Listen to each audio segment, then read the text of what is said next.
Okay, and we are live. And We let's are see. live.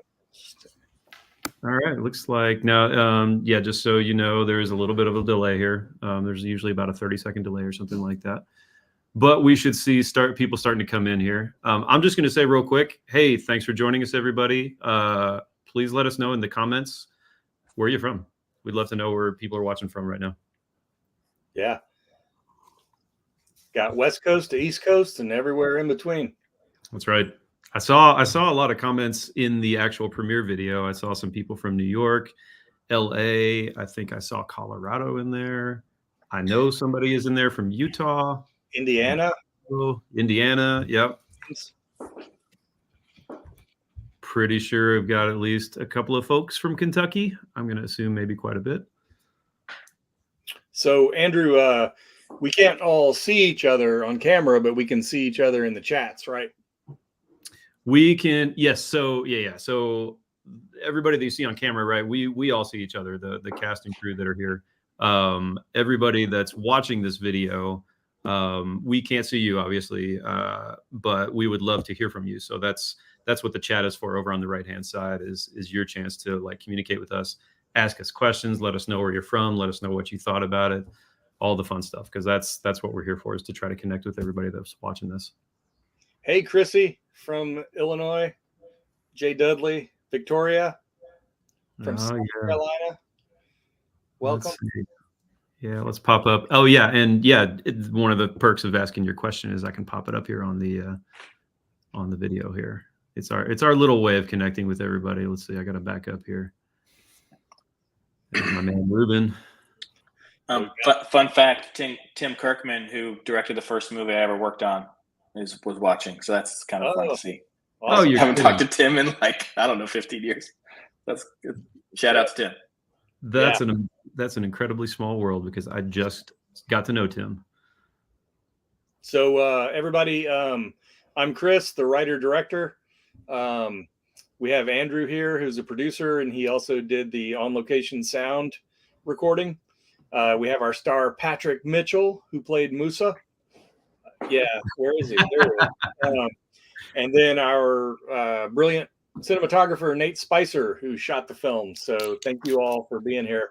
And yeah, we're just here to hang out after you've seen the movie. We've also got Dan Madison here, who did the sound design for the film, and Eric Mulder, who composed the soundtrack, the score, the music for the movie. So, hello, everyone. and it looks like we got Lewis here, who plays Danny, the gas station attendant. So it looks like we got Lewis Wright Jr. here. So we're all here just to hang out and answer any questions you might have and chat with you about the movie. Hope you enjoyed it. Yeah, absolutely. And yeah, for those just joining, since we kind of started this thing a few minutes ago, give us a shout out in the comments. Like, we want to know who you are, where you're from. This is a place to ask questions. We'll be popping the comments up on the screen and trying to answer as many questions as we can. Thank you, Tim. Yep. So Nate, as you had mentioned a minute ago, you have a longtime connection with Tim Kirkman. That's pretty great. Small world. Oh, here we go. We've got our first question already. Let's see. Purple Penwork says, love the music. I agree. Eric Mulder, brilliant musician. Also did the score for my feature film, Devil's Hollow, which came out last year. So I knew I wanted to go back to Eric and call upon his talents to do the soundtrack for this film as well. Yeah, thanks so much for letting me be a part of it, Chris. Yeah, absolutely. Barb Lively says, Chris, what was your inspiration for writing Maison? It's funny. I teach screenwriting at Regent University in Virginia Beach.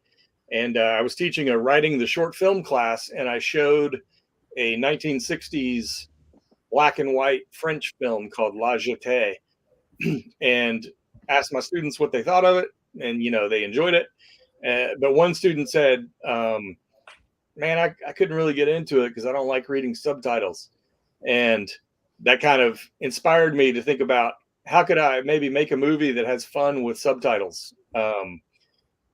Like we don't understand each other's language, and so we have to use subtitles. So that kind of led me to the idea of this man from Mali who's stuck in Kentucky, and he only speaks French, and he encounters the gas station attendant played by Lewis, who speaks with such a thick Southern twang that he needs subtitles too. So it was meant to be kind of a fun commentary on our miscommunication and our common humanity and that kind of thing. So that's kind of what kicked it off. And then I came up with the story. That's really cool. Hey, Chris, I'm going to pop this one up before we get it past here. This one popped up earlier. What was your biggest challenge for the production? Yeah, I think, we did a Indiegogo campaign, and a lot of generous people contributed money toward the film. It cost about $3,000 to make. And people just stepped up and supported us and gave us the money, and we were able to make the film. I would say one story, on the morning of the shoot, we showed up at 7 a.m. at the little store in Bald Knob, Kentucky to shoot.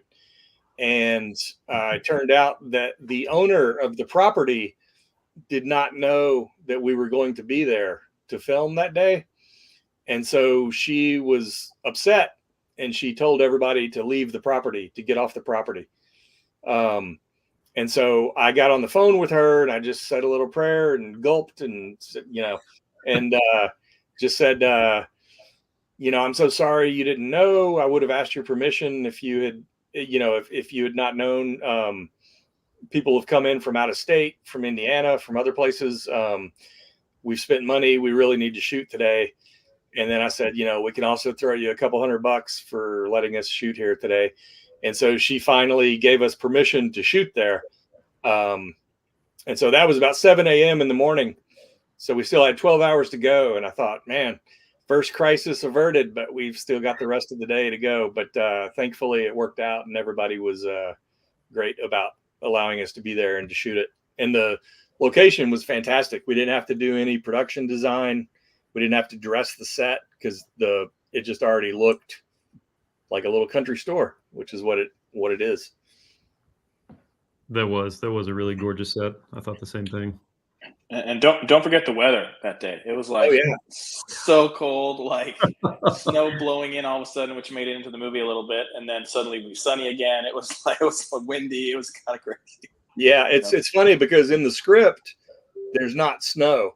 But when we showed up to shoot it, it started snowing.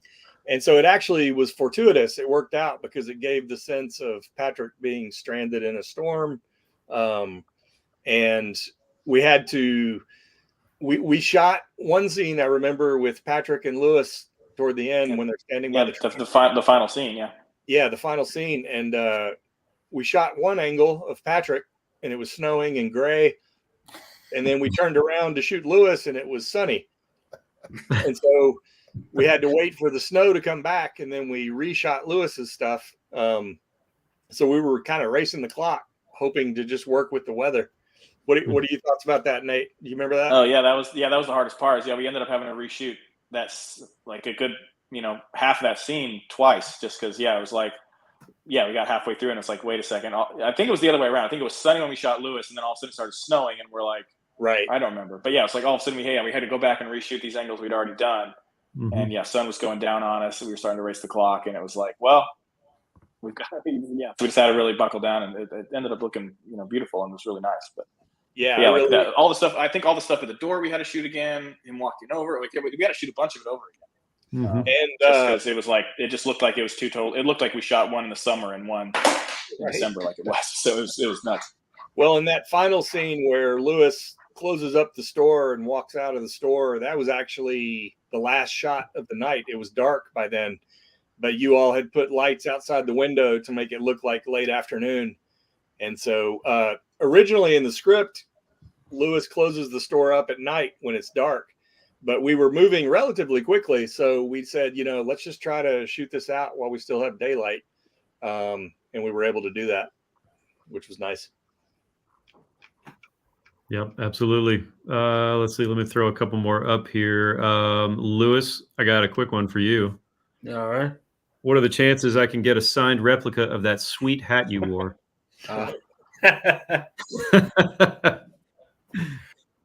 We'll Find me one, yeah. Yeah, right. We need to start the Maison online store for that one. Yeah, there you go. There you go. Hey, Lewis, tell us the background of that, because that's related to your dad, right? Oh, yeah. The one I wore in the film was, just my little camo ball cap, but my cowboy hat was hanging on the wall, behind me. And Nate, man, he got a good some B-roll close-up shot of that hanging on the wall. That hat goes on every set with me. It's been backstage at every play I've ever done. It's kind of my talisman. Yeah, it belonged to my dad. And when I got back into acting, he got to see me on stage in my first play I got back into, and then didn't. And sadly, we lost him the next year, so he didn't get to see anything after that. But he's with me on every project I do from here on out. So you'll see me with that hat a lot. That's awesome. Yeah, that's really cool. I remember you telling me about that when we were on set that day, and I was really happy that it got into the film. Let's see. I'm gonna throw up a couple of things here. We got a little bit of praise, a little bit of critique on everything, and we've even got a viewer from Hawaii at the moment here. Wow. Okay. So you're really getting all over the place with this. Yeah. Here's a good question. How do you go about getting cast and crew for this? Did you put out a call on something like Backstage, or do you generally tap into your network of people? Yeah, thanks for that question, Chrissy. I tapped into my network of people here in Kentucky, where I'm from. I had worked with Patrick and Lewis before, and I had worked with Nate and Eric before on my feature film, Devil's Hollow. So it was just a pretty easy choice. When I was going back to make this film, I thought these people are super talented, and I want to use them for that. So we didn't put out a casting call. I knew right away I wanted Patrick and Lewis for the leads. And so we sent the script to them, and they agreed to do it. And then also Dan Madison, who I met when I was a student at Asbury University. We were in the screenwriting MFA program, and he did the sound design on Devil's Hollow as well. And so he came on board to do the sound design for this film, because sound is kind of his passion and his love. And so, yeah, we just kind of pulled together the team, Eric, Dan, everybody, Nate, from previous projects. That's kind of how it works. It's like, if you work with people on projects and you all get along and you like each other's work, you continue working with each other on future things. And this was a very small crew, we just had a DP, actors, sound recorder, PA, very simple, but we pulled it all together from people that we had worked with on previous projects. Yeah, totally. Yeah, I feel like, speaking of small crew, I feel like we have just about everybody here on camera already. And to that extent, other than Alex, we basically have us all. Yeah. Yep. Exactly. Jay Dudley says, I think you did very well with your budget. Thank you. Goes to show what you can do. If you have hopefully a decent story and talented people, you can go out and make a movie. Tim says, Nate, your cinematography is spectacular. You really captured a beautiful mood of the space. Let's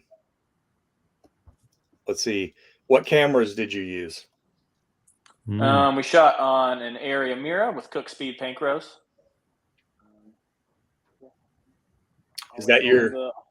It's kind of my in-house package for stuff. So yeah, so the easy grab, but I have it because it's always a beautiful combo. So and yeah, really works really well with these nice close-ups of people. It's a very human focused story. The lenses capture faces really well, and yeah, just it was nice. And we had this as I was gearing up for it, I knew that it was me and Alex were basically the entire camera and lighting crew. So I had this like crazy contraption where we had a set of baby legs on modified jib wheels with a 4-foot slider on top, so I could like roll around just in the set quickly and get all, because I knew we'd have to move fast through the shots without time to move a whole bunch of stuff. And so, you know, like, I don't know if you remember Lewis, but like I'm like behind the counter with like this huge contraption trying to fit behind, you know, it ends up being almost too big for some of the stuff. But yeah, so just like weird, you know, there's a little bit of like nice equipment and then some very Kentucky engineering happening to pull off some of the shots, which, you know, I think is a fun combination. Well, I know we had that small dolly, and you know, you want to use a dolly judiciously. You don't want to have every shot be a dolly shot, but a little bit of dolly can go a long way. So I think you did a great job of judiciously using the dolly on a lot of those shots. Yeah, try to not let it be too loud with the cinematography, you know, to let the performances come through. So yeah. A couple more comments here. Awesome how the premise comes through without verbalizing it. Yeah, I totally agree. I feel like that really clicked with a lot of people. Yeah, thank you. You know, the whole movie is about communication and language and our inability to connect sometimes. And so when the little girl comes out and sits on the bench next to Patrick, my idea with that scene was that she recognizes he's in distress and she can't speak his language and he can't speak hers, but she's sitting with him to comfort him. So they're almost communicating beyond language. So that was kind of the point of that little scene. So hopefully, yeah, like Victoria said, that came through non-verbally. I think the script originally called for her to give him an ice cream cone, right? It did, but it was snowing, so she was like, "Why would?" It was so dang cold. That was like, we got to get this girl off this porch. Yeah. Give him some hot chocolate instead. Right. Hey, Patrick, I've got one for you here. We've got a question. Patrick, do you speak French, or did you have to learn for this part? You better answer. You better answer in French, Patrick. Right. Oui. Yes. Yes. So Chris. I did learn some of it from the script, but Chris is an excellent teacher on set while we were shooting. So it worked out because of Chris. Thank you so much too, Chris. Yeah, and we sent a couple of videos of French speakers to Patrick to kind of get a sense of the dialect and how they talk. And my high school French teacher, Terry Johnson from Franklin County High School, also read the script and gave us some notes. And so I shared those with Patrick. And then, and then when we were on the set, we just went through it and shot it. So Patrick did a great job. Well, thank you. Yes, he did. A couple of shout outs to Patrick on here. Hi, Ave. Thank you, Ave. Yeah, great job. Let's see. Another question, actually, for Patrick and Lewis. How does it feel to be working together again? Yeah, because you were both on my film Devil's Hollow, and you've been on other stuff. So yeah, we've done at least two plays together, and now 2 films, maybe 3 film projects we've been on together. I always love working with Patrick. He's an excellent actor and just a great dude to be around on set. Well, thank you. Yeah, we almost did a play together, but COVID canceled it. Yeah. But it's an honor to work with him again, and with Neil too, right? Is that your name, Neil?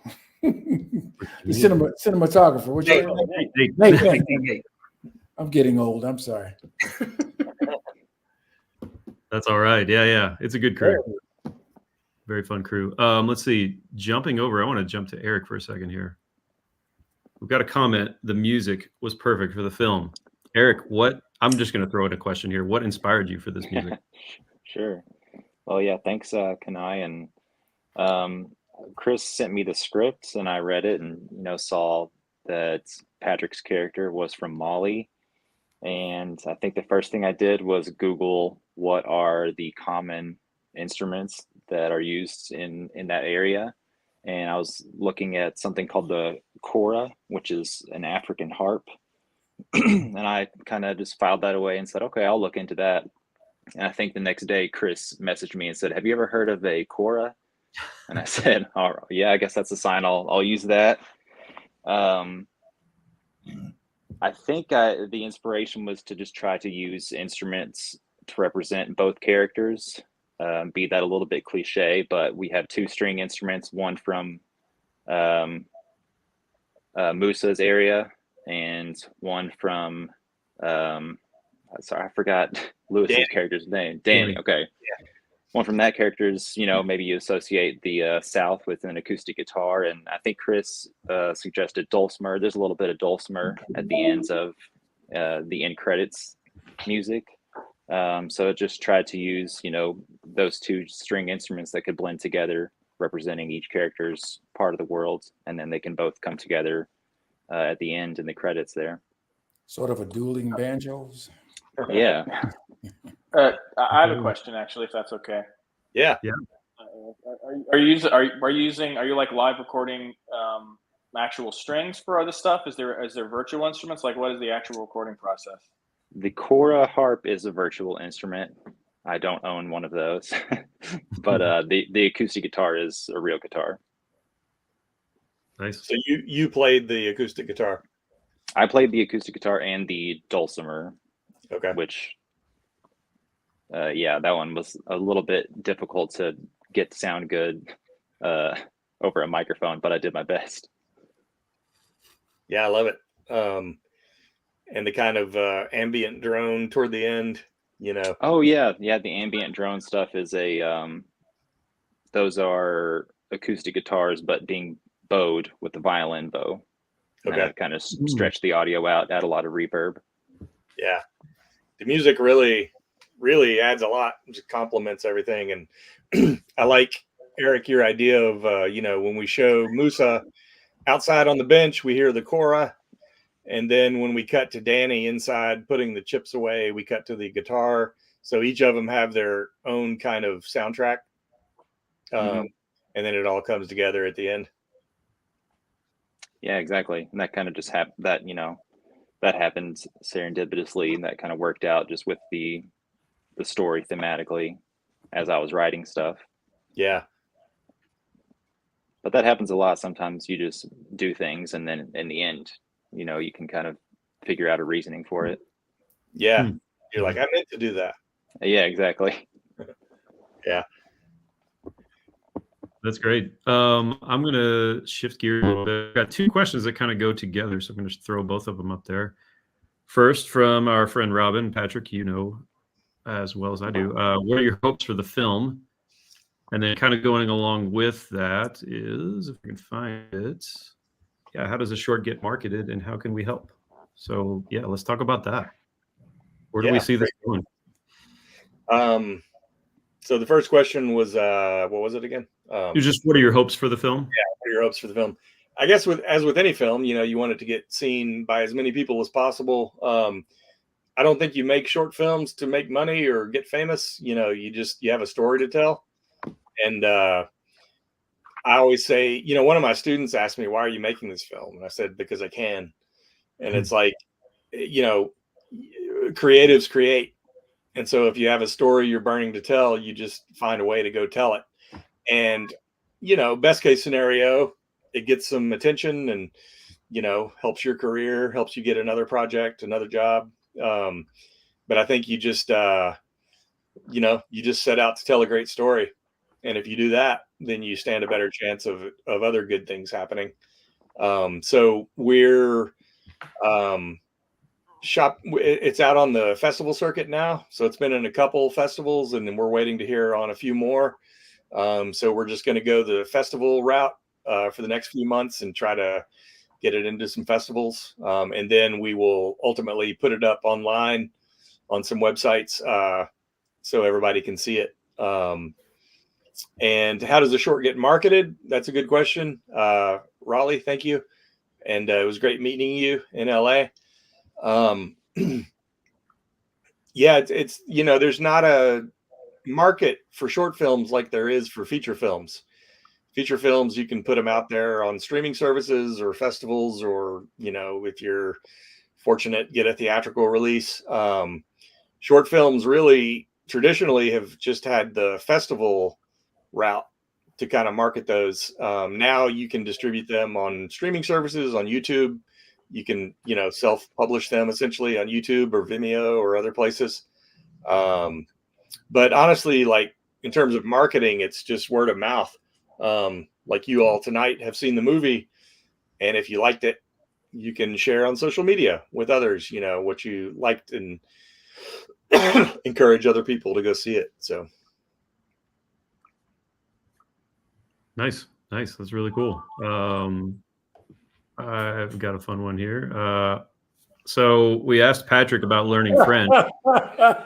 Lewis, did you have to learn your accent? I really just leaned into my own natural twang. Just leaned a little harder. That's it. Speak a little faster. Well, I remember, Lewis, we were talking. You did a few line readings, and then you asked me, should I do it faster? Should I do it slower? And I remember giving you the note, kind of run all your words together. Right. So it's unintelligible. So we did a few different versions of it. And and you really nailed it. Appreciate that. Yeah. It was fun. It was a lot of fun. It's funny because you could go overboard, like with that. Yeah. You could make it a caricature where it's like it's silly and it's a joke, but that wasn't really the point. We didn't want to make Danny like a joke. But we did want to communicate that he's speaking in such a way that it's hard for other people to understand. Yep. Yeah, it was a fine line to walk to not make him a caricature, of what the rest of the world looks of us as, maybe sometimes, Mm-hmm. Yeah. Let's see. I'm going to throw this one up, kind of going back to marketing and what the future of this short is. How long will this film be available on YouTube so that we can share it with others? Yeah, actually, we're taking the movie down tonight after you all have seen it, because in order for it to be eligible for certain film festivals, they require that it not be available online.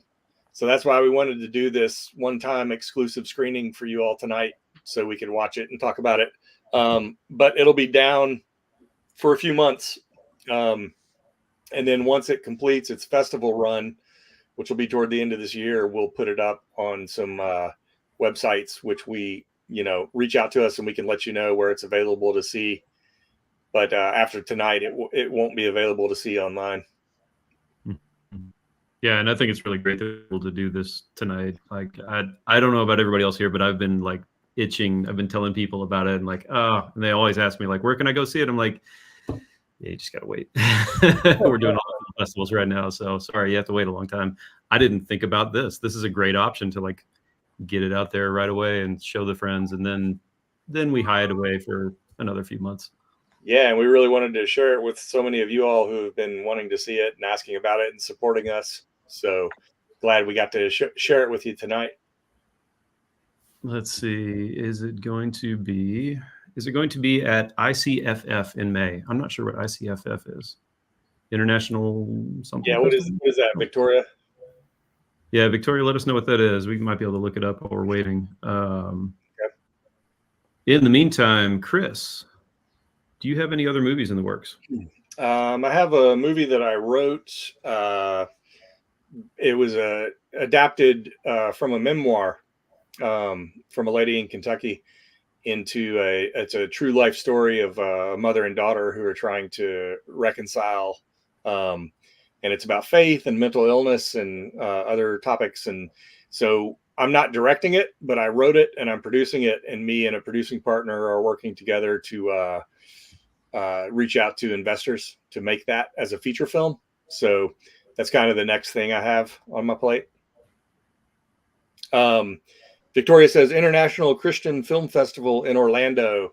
Thanks for that question, Victoria. No, we haven't entered it into that.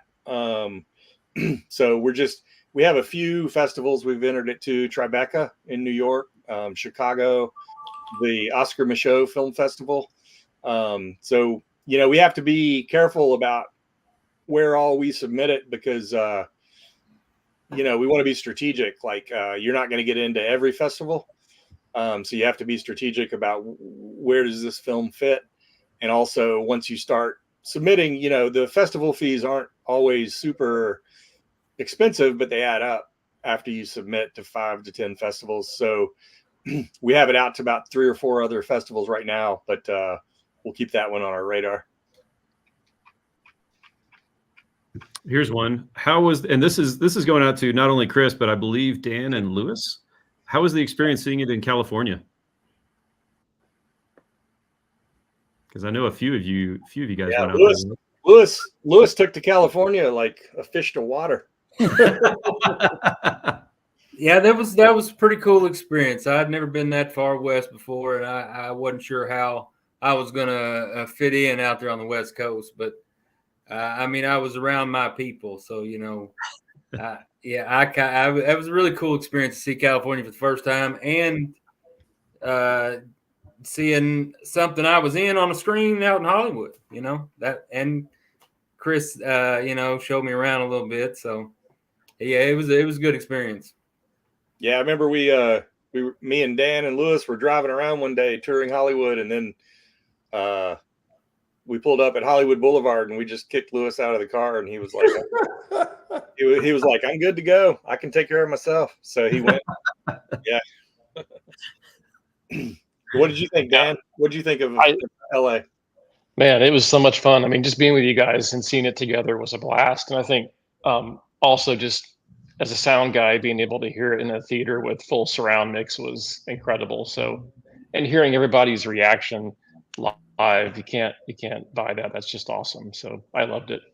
Yeah, I remember when it screened, when Lewis first came on screen and started talking, and the subtitles came up, the audience started laughing. Yes, and I was like, okay. Yeah, they got it. I mean, you never know how it's going to play with an audience, but they all got it and they laughed, and so that was fine. Yep. I can remember the first time I saw a local feature film here in Lexington by a local filmmaker. It was quite the opposite experience. We were watching what was supposed to be a very serious scene, and everybody was cracking up because it was just way too cheesy. That's the worst. And I felt really bad for the filmmaker because I just knew in the back he was just cringing, like, oh, yeah. Yeah. Whenever I screen one of my own movies in a theater, I always sit in the back, so if it goes south, I can just run away. Oh, that's great. That's great. I hope there's some more opportunities for like that. I look forward to these other film festivals. I'm hoping I can make one of them. Yeah, I would. Let's see. Yeah, I would love to get into some of those and keep showing it around. All right, we've got a couple more questions, but I'm going to take a pause on that real quick just to give everybody a chance. Like, does anybody have a favorite story or moment or just funny thing or whatever poignant part of this making that they wanted to bring up, or a story that they thought of right before they joined in online? From the cast and crew? Oh, yeah. Sorry. I meant, I'm directing this question towards the people on camera here. Yeah. Okay. Yeah. I can say that I was invited to be on set for a little while that day. And, you know, we were shooting just in the middle of a town where people were, you know, going about their daily lives, and everybody thought they were the funniest person on earth, rolling up and just asking me every single time, "What are y'all doing?" And I'd say, "Filming a movie. Can I be in it?" I swear like 6 people made the same joke. And I know you guys were having a hard time working around everyone just stopping and being in the way of shots, trying to ask everyone what's going on, basically. Yeah, the store was closed on that Monday when we shot. It was officially closed, but people were still pulling up and getting out and coming up to the door, and I was kind of like the like the bouncer. Like I had to stop people and say, "Hey, the store's closed today. Sorry, we're making a movie." And most people were like, "Oh, okay." And then they left. But I remember 5 or 6 times like having to turn people away at the door. So yeah, and I think it was actually, was it the deal that they're always closed on Monday? Is that right? Yeah, that was their official day. They're closed, I think, on Sunday and Monday. So yeah, so we had picked a day that we weren't expecting for them to be there. Yeah. So we had the run of the place for Monday, but people were still driving by, assuming it was open. So popular place. Yeah, Eric, I remember at least one of those times when you got caught by somebody like, "Hey, can I get in?" And I'm over there like trying to flag the guy off or whatever. Yeah. Because I could tell you were just getting stuck in his conversation. Oh man, yeah, that's a good one. I personally remember just how cold it was, how cold it got. That especially towards the very end. I think we were done, so I was doing the sound, right, and towards the end we were just shooting some scenes without sound, but we needed I want to say we needed some diffusion or something like that. I think I was just holding up a big screen, and the wind and the snow was just like hitting me like crazy. I'm amazed. Honestly, I thought the screen was just going to rip out of my hands. The wind was blowing so hard at one point. So I will always keep that memory with me. Yeah. No, Did you have to toss out any shots because you could hear teeth chattering? Right. Exactly. Yeah. Yeah. We just dubbed that out. But Yeah. no, it was cold for sure. And Nate and everybody was out there with their gloves on and their jackets, and I just went inside and stayed warm while they all worked on the movie. So but again, the weather turned out to be a blessing. It contributed to the story. So Yep, absolutely. Plus it was like we only have one day to shoot. We scheduled it for that location for one day and it starts snowing. It's like, well, there's nothing we can do. Like, you have to shoot. So we got to feel Moose's desperation for real on set. So yeah. Yes. those great shots of Patrick in the car with the snow swirling around and his car won't start. And yeah, actually, that fun fact, the sound of the snow, actually, Nate, came from your microphone on the camera, because I was able to EQ. I just did like a high pass and took the high frequencies there and used it. It sounds like the ice hitting the windshield. It actually is the actual ice hitting the microphone. So oh wow. it worked. Yeah. That swirling sound. Yeah, you did a great job, Dan, of you don't think about it when you're watching it, but you feel it when you hear the sound, like the swirling snow and the crackling ice and that kind of thing. Yeah, they always, I think they always say like that the best audio engineering is the stuff that you don't ever notice, right? It's just like you don't think about it at all. Yeah. It was really fun. It was personally satisfying to me, because I'm sitting there trying to record what I can with a microphone, and I'm just like, oh gosh, I hope this turns out well. And you worked magic with it. I was just like, oh, very thankful for that. Well, we all worked together, man, and the dialogue you captured was strong, so that really helps tremendously. So good performance. Well, thank you. And there wasn't a lot of dialogue in the movie, but the dialogue that's there is obviously very important, because communicating the whole theme of the story. Ma familia ton. What that is. And then Sandra, Betty Shepard had her great line there where she said, I think he's saying something about his family. Yep. That was great. Yeah. Oh goodness. Let's see. I've got a couple more questions here. Let me throw these up. So we kind of touched on this, but I want to expand on it a little bit. So was this a personal project or a Regent student involved project? It was a personal project. It was sort of born out of my experience with my class that I taught my students, the idea, but no Regent students were involved. I did actually have them read an early draft of the script, and I gave them extra credit. So I basically used them as my pawns. I gave them extra credit. I got free notes. But no Regent students or Regent wasn't involved with the project. Like, I just went and we made it on our own. Nice. And I'm curious about this one. So Chris, would the book trailer you did for Prime Cut technically fit the definition of a movie short? It's gotten a lot of mileage. Hey, Ray. Good to see you. Thanks for asking. So a few years ago, Ray Peden, he's an author in Frankfurt, and he has written a series of books that are amazing. And one of them is called Prime Cut. And we shot a book trailer for that a few years ago. So it's a good question. I don't know if it'd be considered a short film, because a trailer is different in the sense that it has 3 acts, but in your first act, you sort of introduce the character and the situation. In the second act, you show them struggling against obstacles to overcome it. But in the third act, you don't resolve it. A trailer is meant to leave you hanging. So if you resolve the story, there's no reason to go buy the book or buy a ticket to the movie. So I think in our trailer we made, Ray, it was like we end with, this car pulling up at night in front of our main character holding a gun. And then we're left kind of wondering like, oh man, what's going to happen next? So in a sense, it's a short film, but it's a little different from like a traditional 3-act narrative short film, if that makes sense. Mm-hmm. Yep, totally. Let's see. We've got a few more here. This one kind of applies to everybody, but Chris, you said everyone is from Kentucky, aside from Chris, Patrick, and Lewis. Do the rest of you still live in Kentucky? I actually live in Virginia now, Virginia Beach, where I teach at Regent University. But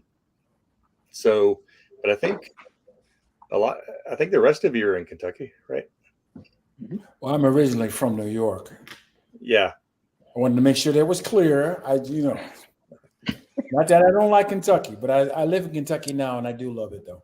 Yeah. There you go. Import. Yeah. Yeah. Transplant. Yeah, there's a lot of great filmmakers and here in Kentucky. A lot of great crew members and actors, and so yeah, it's a great place to live and make films. Yeah. What's Nate? What's the cinematographer who shot Arrival? He's from Louisville. Oh, Bradford Young. Yeah. I don't know if he's still in Kentucky, but yeah, he's another Kentucky native. I think he's in Philly or Pittsburgh. Okay. He's kind of not really shooting much these days, but yeah. Okay. That is one of my favorite. Definitely. Yeah, huge inspiration to me. I absolutely love his work. Love Arrival. It's always showing up in my pitch decks and lookbooks that I'm making for this specific. There's these specific shots of Amy Adams that are like they somehow always end up in my lookbooks. Love the way he lights things. Love his how money he lets faces go and how fit his negatives are. Just the naturalism of his imagery is emotion of it is so powerful. Which you created a great sort of pitch deck for Maison. Nate and I worked together, and he compiled a series of images, screenshots he pulled from other movies to demonstrate what this movie could look like. And that was super helpful in guiding us to our visual look for the movie. But my philosophy as a director is, it's just like hire people who are more talented than you and let them do their thing. And so I like to turn loose the actors and Nate and everybody else and just see what they come up with. So that's always fun. And Betty too. Well, we love working with you, Chris. Lots of creative freedom. Yeah, definitely. Somebody, James Abel says, how hard was it to keep Omar from talking? That's a good question. Omar Valdivieso played the extra in the scene where he's standing behind Musa and Betty in the gas station, and he's sitting there holding his bag of bread, frustrated. Yeah, Omar. I had to tone Omar down a little bit. He has a lot of energy, and so I remember in a few shots, yeah, he was doing his performance. Yep. I think I remember saying like, okay, if that was a 10, bring it down to a 4. Because on film, when you're on the stage, you have to be big, because you have to project everybody out there in the back of the crowd. But on film, the smallest reactions register big. And so I was like, I love you, Omar. Let's bring it down a little bit. That's right. Yeah. I've been there. I've worked with Omar a lot, and yeah, that's a thing. He's great. He's a great amount of energy on camera. Yeah. Shout out to the local extras. Yeah. So glad I was able to see this. Thank you guys. You do great work. Yeah. There's lots of great comments in here. I feel like this made a pretty good impact on everybody, and everybody here on camera, on screen right now should be really proud of that. Good. Yeah. Well, thank you all. I know it's almost 10 p.m. So we don't want to keep you all. It's 10 p.m. Eastern, so we don't want to keep you all night, but don't want to cut you off early either if you have more questions. But just wanted to thank you all for taking the time to watch the premiere and share your questions with us. This has been a lot of fun. Yep. I'm just throwing up some random things that I may have missed the first time around here and there. Friday.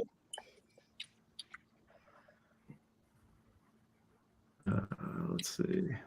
I think we've just about got everybody covered. Okay, good. Well, again, thank you all for being here, and stay tuned. I think most of us are friends on Facebook. If we're not, reach out to me, Chris Easterly, on Facebook, and I will keep you posted on when the movie is available to view online. But again, we're just going to kind of wait for it to finish its festival run and hopefully get a couple more laurels on the poster. And yeah, but just loved working with you all and love sharing it with you all. So thanks for being here. Awesome. Thank you so much. Thanks for having us, get Chris. this reunion Thanks for having us on the together. project. Guys. Everybody had a Thanks, good everybody. All right. We'll cut it off. And thanks for joining, everybody.